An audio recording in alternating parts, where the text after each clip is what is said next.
Hey guys, what's up? Don is here. Welcome back again sa aking channel. To this video, I'm going to unbox a GOMO SIM. And also, register natin to online. And then, to ipapakita ko sa inyo guys. Just keep watching.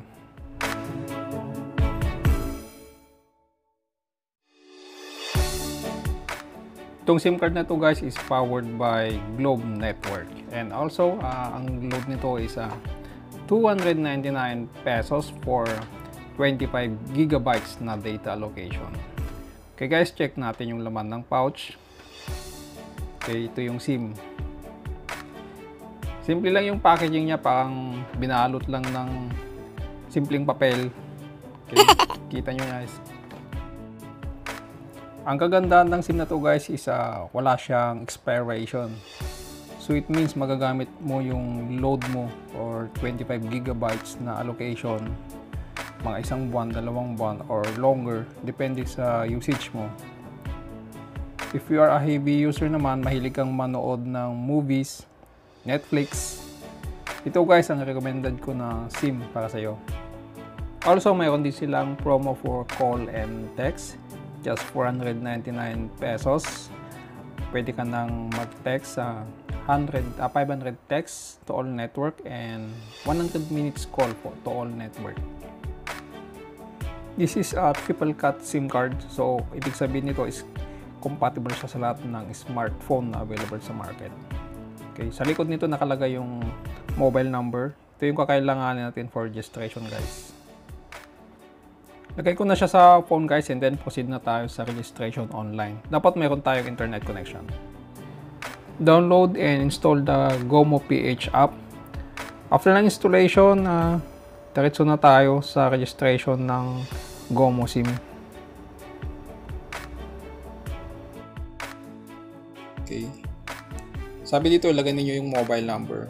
Sa likod ng SIM, nandun yung number po ninyo, yun po ilagay po ninyo.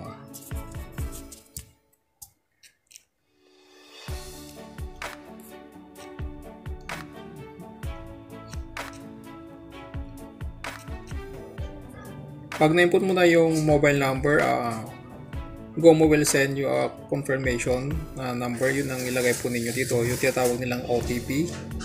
Okay, yan. Next step is you will sign a form. Enter lang po ninyo yung first name, last name, nickname, email address, birth date, and then press the create account. After ng creation ng account, hihingan kayo ng 6-digit PIN para sa security ng iyong GOMO app. Also, enable na rin ninyo yung biometric. Ito yung fingerprint ng iyong smartphone. This is the GOMO app interface. Dito nyo makikita kung ilan pa yung natitirang allocation po ninyo na data, kung ilang gigabytes pa.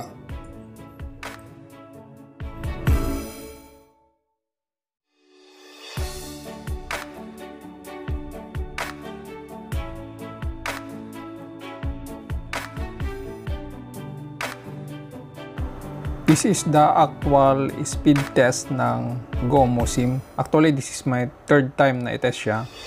Naglalaro yung speed niya ng download speed is up to 10 megabits per second and also the upload is around 3 megabits per second. So far, okay naman yung speed niya. Kung single user ka din lang naman, ang 8 megabits or 10 megabits per second is sobrang bilis na yun. You can load this SIM guys using yung GOMO app, kaya dapat mayroon kayong internet connection bago nyo siya loadan. Ang load nito is dalawa lang, that is 299 pesos saka yung 499 pesos. Since online ang reloading ng SIM na to, kailangan niyo ng GCash, debit card o yung credit card niyo. Thank you for watching guys. If you enjoyed this video, please subscribe and click the notification bell para mag-receive kayo ng update sa mga susunod kong video. Thank you for your time guys and have a nice day. See you again in my next video.